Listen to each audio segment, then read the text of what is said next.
con ơi con đây con anh đi chơi tôi là biết hát đi chơi về đi nè về đây đồng vẹn cặp sự đây penalty à ai đi chơi cháu thì nhớ anh đây đang đạp xe đăng ký hai con nè đạp thêm cả con nè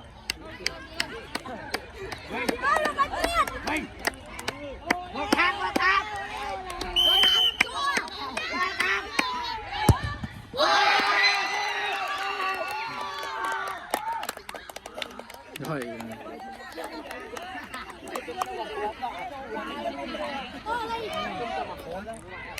Ốc pha mà dẫn cái đây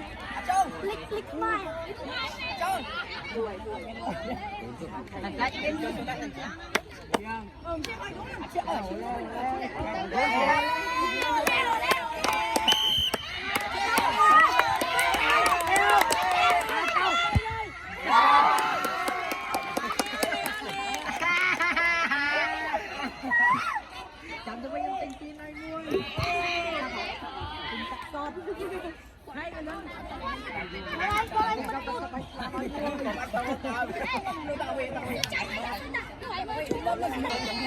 đâu là xuống đằng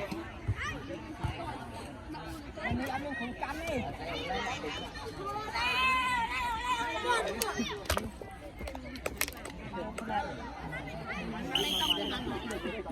anh tê này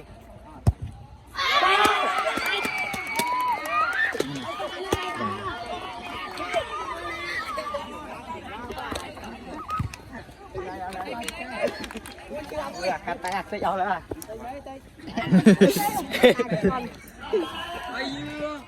tay cháu ám tay cháu ám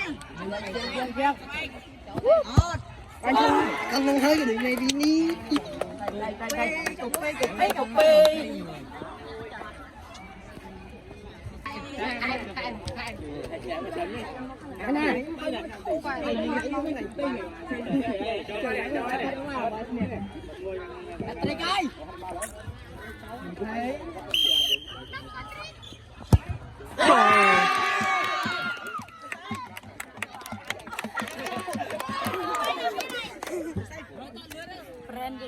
xong được ồ khó rồi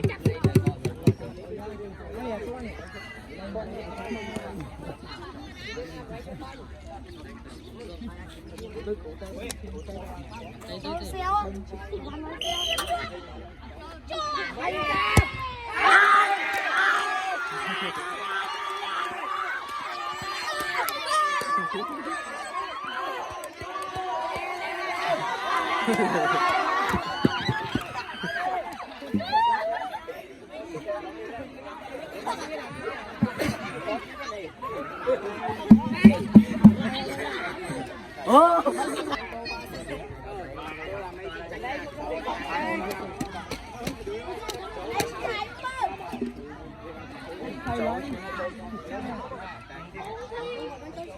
cháu xe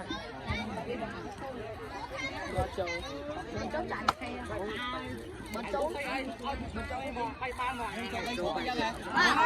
mấy nghe cho tập đi đi tí cho mua xe hai nào mà chơi đi khổ nào mà chơi đi đi sân luôn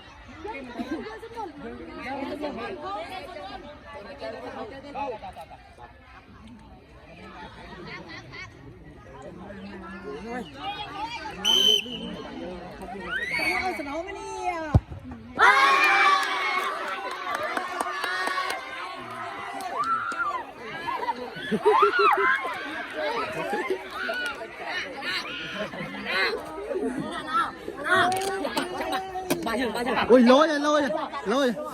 ăn khói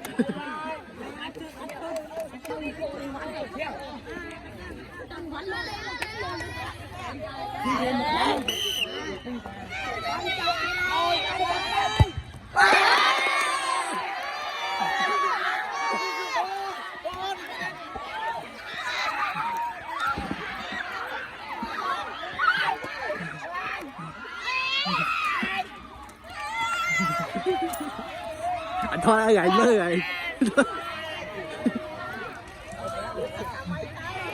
Nó bắt cua ra.